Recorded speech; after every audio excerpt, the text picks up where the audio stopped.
It's been raining a lot last night. Right now it's stopped raining, and I came here because of the readings today to the synagogue,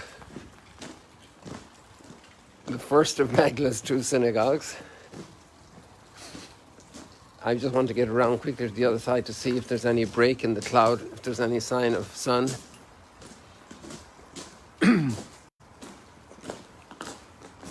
But here there's a great advantage to be under cover if it does rain. You see it's pretty cloudy and dark there. But I think it's going to be dry, so we might be able to walk around a little bit.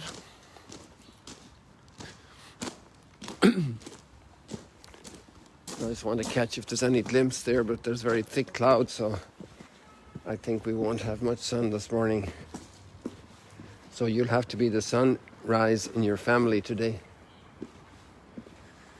Yeah, it doesn't look very promising at the moment, but who knows what happens in 10 minutes. Things can change. So we'll just hang around here. Although we can walk around here as well. This will still be good. This will all be good. So we have very interesting readings this morning. Did you know that there are 2 books of Genesis?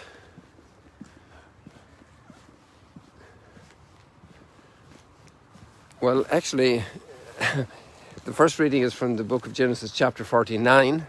It's an extract from there.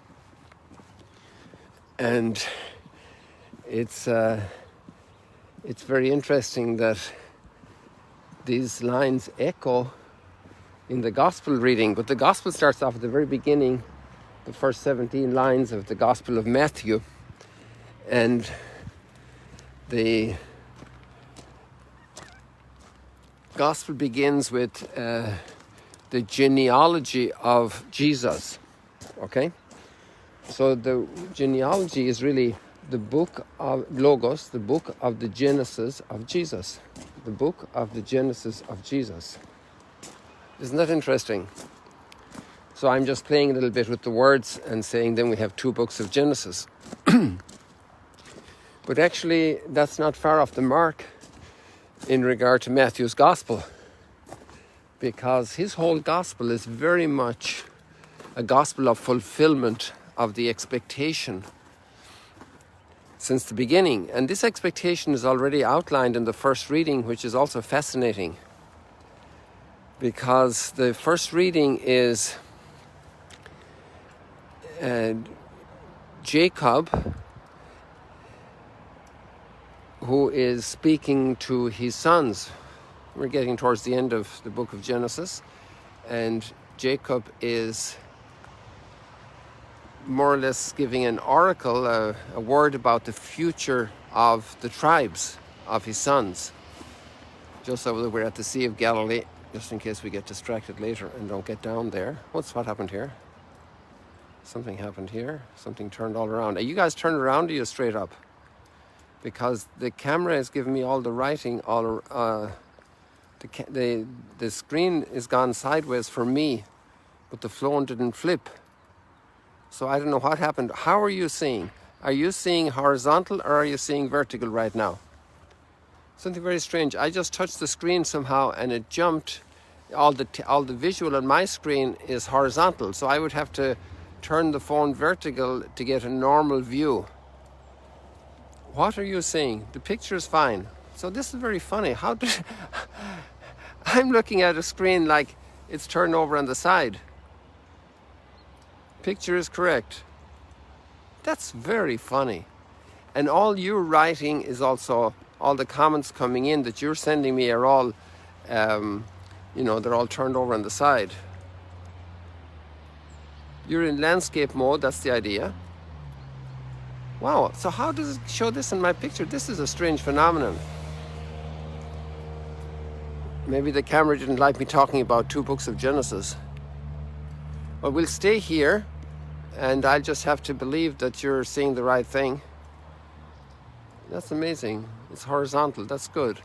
It's funny. My camera is horizontal, but the picture is turned around.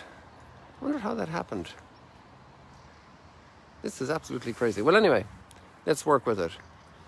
I'm really confused personally, because I'm seeing my camera is horizontal, but the picture is vertical. If I wanted to get to see the picture properly, I have to turn my head sideways. I can do that. That's amazing. So if you notice some strange movements, it'll probably be because of this confusion I have here. Well, let's get back to our thoughts here. So we don't have the complete reading of the text in Genesis. We just have the reference to the son Judah, the tribe of Judah.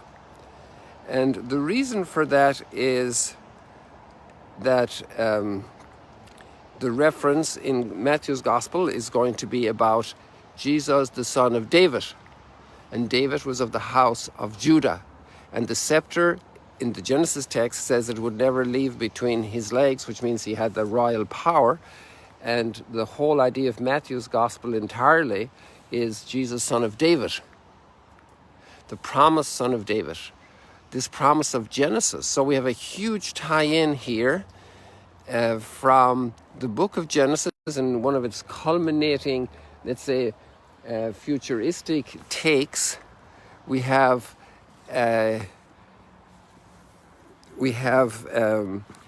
this being the reference point and the fulfillment in Matthew's Gospel. So just to understand that connection between the Old Testament and the New Testament, between the Hebrew Scriptures and the Christian Scriptures, or the Jewish Christian Scriptures and the Christian Scriptures. Here we have the entrance of the water from the mountain into the ritual baths. I hope you're seeing horizontal, because I'm seeing vertical. I'm seeing horizontal, but it's sideways. I've turned my head around to see what you're seeing.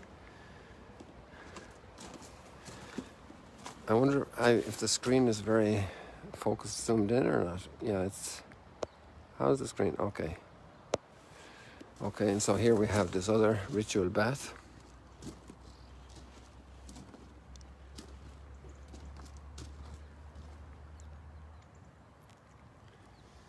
And then over here,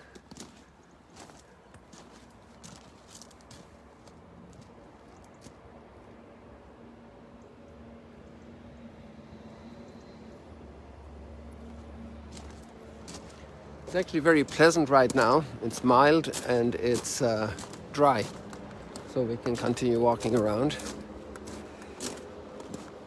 Now, a very interesting thing in Matthew's Gospel is the genealogy. And you could say, that's not very interesting, it's just a boring list of names. But actually, it goes from Abraham to Joseph, and Joseph being the husband of Mary, of whom it was understood Jesus was son. And this is very important because the Davidic connection for Jesus is mediated through Joseph. And that's why it's very important that Joseph is from the house of David. That's why this is all being so appreciated and valued in Matthew's Gospel.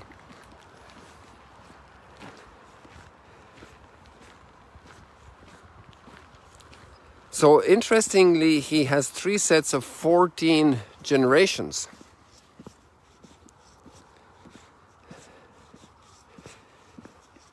And if you were to continue the descendants after Jesus, and don't get me wrong here, okay, then Jesus is the start of a new set of 7, because you have 3 sets of 14, that's 6 sets of 7. And then you have a new beginning with Jesus. So you have the 6 sets of 7. And these numbers are very big for the Jewish mentality. They think a lot about the numbers. And Matthew's Gospel is clearly emphasizing the numbers of the 14s, the 3 sets of 14 generations, marking 3 major phases in the life of the history of the chosen people. So this is a big deal, people. So you have 6 sevens, and then you have a new wave going to happen with Jesus. But that's the new creation. So the 6 days are already done. That means the whole work of creation is done, so to say. And now you have the work of redemption, the work of definitive redemption for mankind. And that's the big vision of Matthew's Gospel. You know, from the Sermon of the Mount in Galilee, the whole teaching of Jesus. And then at the end of the Gospel, on the Mount in Galilee, Jesus sends out his disciples to the whole world, to all the nations. And so Matthew's Gospel has an extraordinary sweep, an extraordinary take, a big zoom in and a big zoom out, a big zoom back into all the history, and a huge perspective to the future, to the definitive salvation. So this is not just to generate an intellectual excitement, which is also beautiful, but it's really to see, you know, if we look at any one of these little plants, how often have we stopped here to see the olives growing? And I'm looking for if there's any one little olive left on the tree someplace, because sometimes there's one left, you know. But you just think about what happens here in these trees, or in a little plant, or an insect, or a bird, like this bird out here that's wiggling in the air wanting to fish. And there's just so much intricacy in every detail of nature, from the electron and the protons and the neutrons and all the subatomic particles to the galaxies and the constellations and the entire universe. So, you know, I don't think we should put it beyond God to plan the work of redemption. If this is the intensity in the work of creation, imagine the detail and intricacy and beauty of the work of redemption. And this is what these Gospels are, all of them are showing us. They're pointing out to all the connections. And all of us are also connected. We live in a time when our mentality is one of great independence. And we're our own bosses, and we're a self-made person, and we decide for ourselves, and nobody tells me what to do, and nobody calls me to accountability. I decide, and I decide what's good, and I decide what's wrong, and I live for myself, and don't mess with me. So we have this very independent mind. Wow, wow, wow. That's the 2 big birds going out there. I think that was a purple heron, but I'm not sure. I just got her from the back. No, it's not a purple heron. She doesn't have the long neck. So that's a different one. And I'm sorry, I don't have the name for you. But she was just down here, I imagine. Or he, whatever it was, the cock.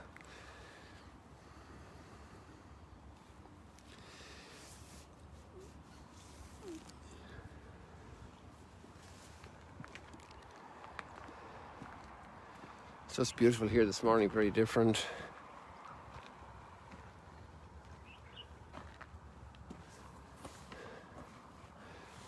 I'm going to sit you down here for a second, and I want to take out my other phone just to see the text. I want to get one thing for you.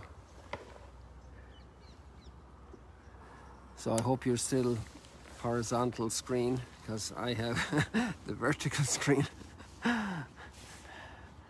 It's that crazy here with the phone right now. So just bear with me a second here.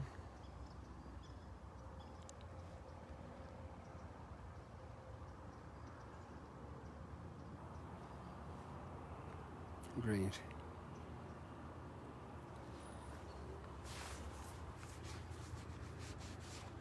So I would say one of the big takes we have today is how we're all connected. And we're connected from the physicality of our lives, the environment around us, the air we breathe, if it's good quality air, it's polluted, the water we drink, the people we meet, the news we hear. We're all connected, deeply connected.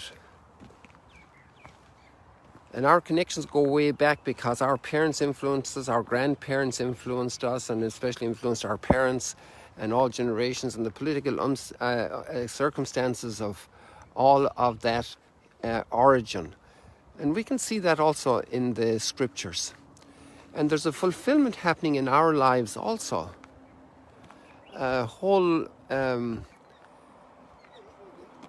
God's plan is coming to fulfillment. And we see many places where that's really needed. And we feel so much injustice, we feel so much difficulty, so much unfairness, so much sadness, so many frustrations. And so we can pray today the psalm, this beautiful psalm: justice shall flourish in his time, and fullness of peace forever.